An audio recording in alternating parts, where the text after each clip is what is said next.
दशानां कपिलानां तु दत्तानां ज्येष्ठपुष्करे सौवर्णापटसन्नद्ध्वा दत्त्वा स्वर्गे महीयते। दशानां कपिलानां तु दत्तानां ज्येष्ठपुष्करे, गौदान करते हैं, गौ माता की 1 वर्ष की उसकी भोजन की व्यवस्था करते हैं, उसके ऊपर ओढ़ानी डालते हैं, ओढ़ानी उसके ऊपर डालते हैं। इसमें तो लिखा है सुवर्ण सोना और चांदी के सींग और खुर मड़वा करके देते हैं। तो मैं तो कहूँगा अब सींग और आप खुर सोने चांदी में मड़वा करके दें तो गैया क्या करेगी बेचारी सींग मड़वा के? गैया क्या करेगी खुर मड़वा कर? जितना सींग में और खुर में सोना चांदी लगे उतने पैसों के द्वारा आप गौ माता के भोजन की व्यवस्था कर दीजिए।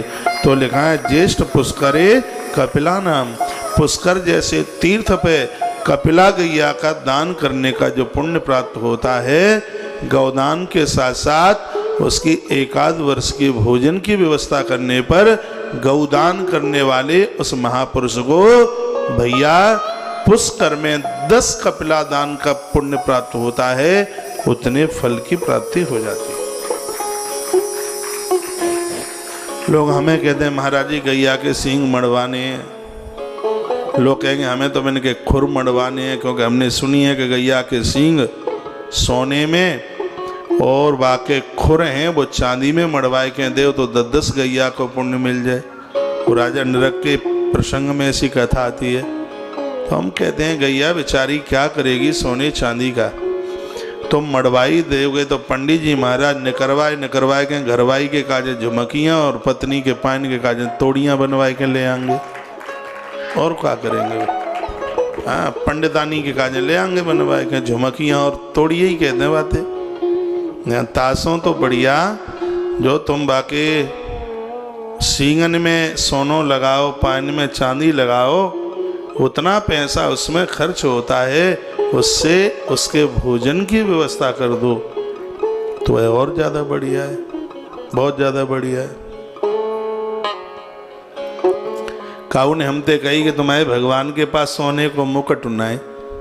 हमने कि हमारे तो भगवान है कागज कोई मुकुट अच्छो लगे, जिन्हों कहें सोने को मुकुट हमारे काजे बनवाओ तो हम बाई में खुश रह जाएंगे। जहाँ तुम्हें गौशाला मिल जाए तो 1 टोकरा भूसा हरो चारो भाई खवाए दो, वही हमारा सोने को मुकुट हुए।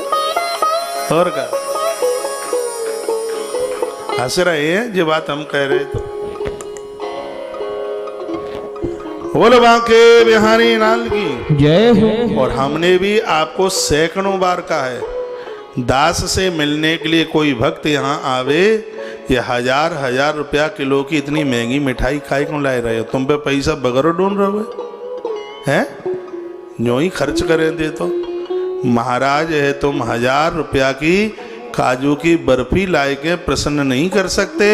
और यदि भैया थोड़ो सो गौ माता के काजे गुड़ ले आओगे तो हमारी तो खुशी को ठिकानो ही नहीं रहेगा। हम तो नाचेंगे ठाड़े है और संगई खवाए देंगे गैया मैया है, और संगई बा को प्रणाम आपको मिलेगा। देर नहीं लगे, ये कल परसों के ये तो तत्काल प्रेजेंट में हाजिर हो, ये तो तत्काल ही है प्रेजेंट में।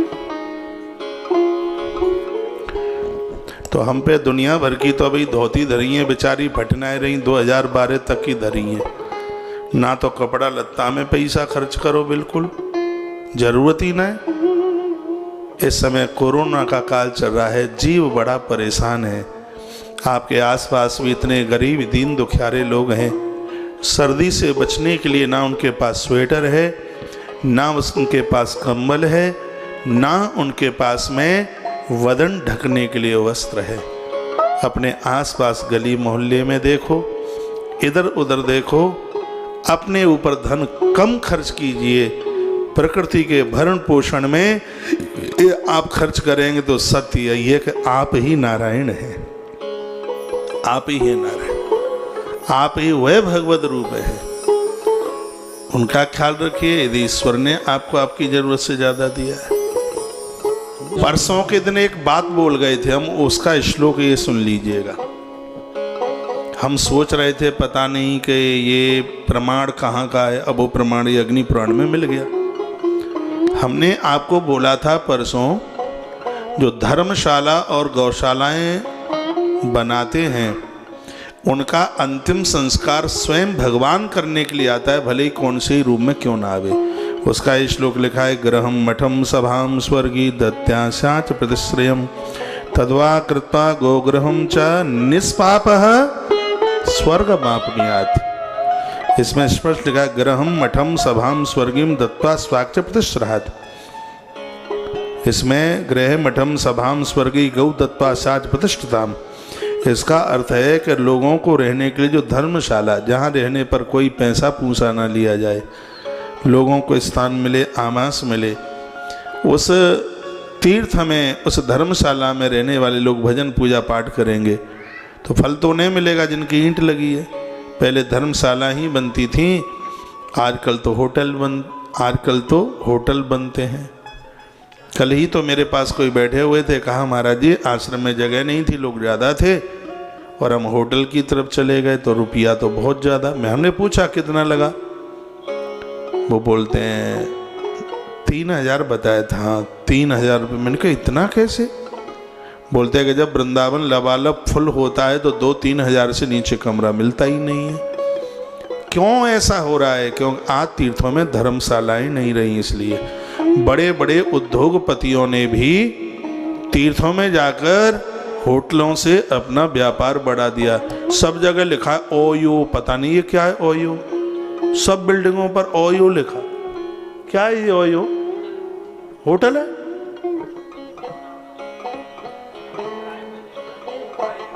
हाँ, अरे हम ये सोच रहे थे कि आदमी बड़ा पैसा वाला है, भैया हम जहां जाएं वहां ये हमें ओयो ही लिखा दिखाई देता है, लिखा रहता है ओयो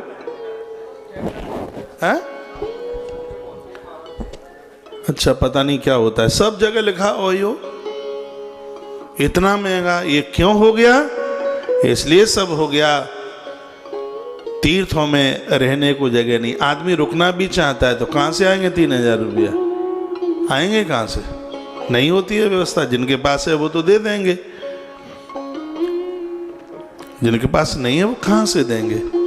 तो हमारी इस संस्कृति को देखिए, कितना कहा, सुंदर कहा कि रहने के लिए लोगों के लिए धर्मशालाएं बनवाओ, गौ माता के लिए गौ सदन बनवाओ। लिखा दत्वा कृत्वा गो गृहम च निष्पाप स्वर्गमाप्नुयात्। गौशालाओं का निर्माण करने वाले लोग, धर्मशालाओं का निर्माण करने वाले लोग निष्पापी होते हैं और ऐसे लोग स्वर्गमाप्नुयात्, स्वर्ग में देवता उनकी आरती उतारते हैं जब वो दुनिया छोड़ करके जाते हैं, संग संग चलते हैं, उनके फूलों की वर्षा होती है, दिए जलाए जाते हैं।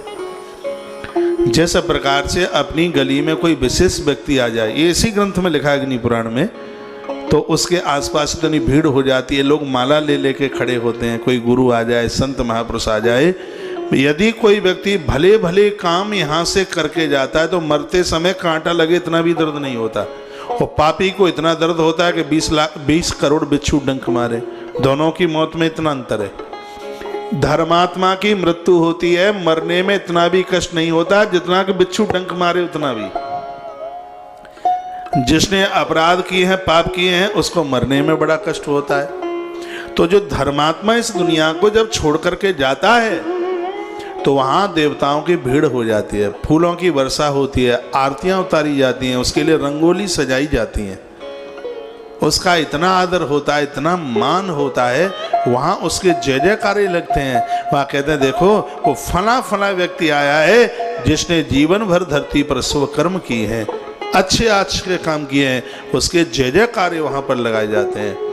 उसका नाम यहाँ भी होता है। स्पष्ट ग्रंथ में लिखा है, मत्स्य पुराण की ये बात थी, तो मत्स्य पुराण में लिखा था कि जब तक व्यक्ति के शुभ कर्मों की चिंता इस मृत्यु लोक में रहती है तब तक उस जीव के जय जयकारे भगवान के स्वर्ग लोक में लगते रहते हैं।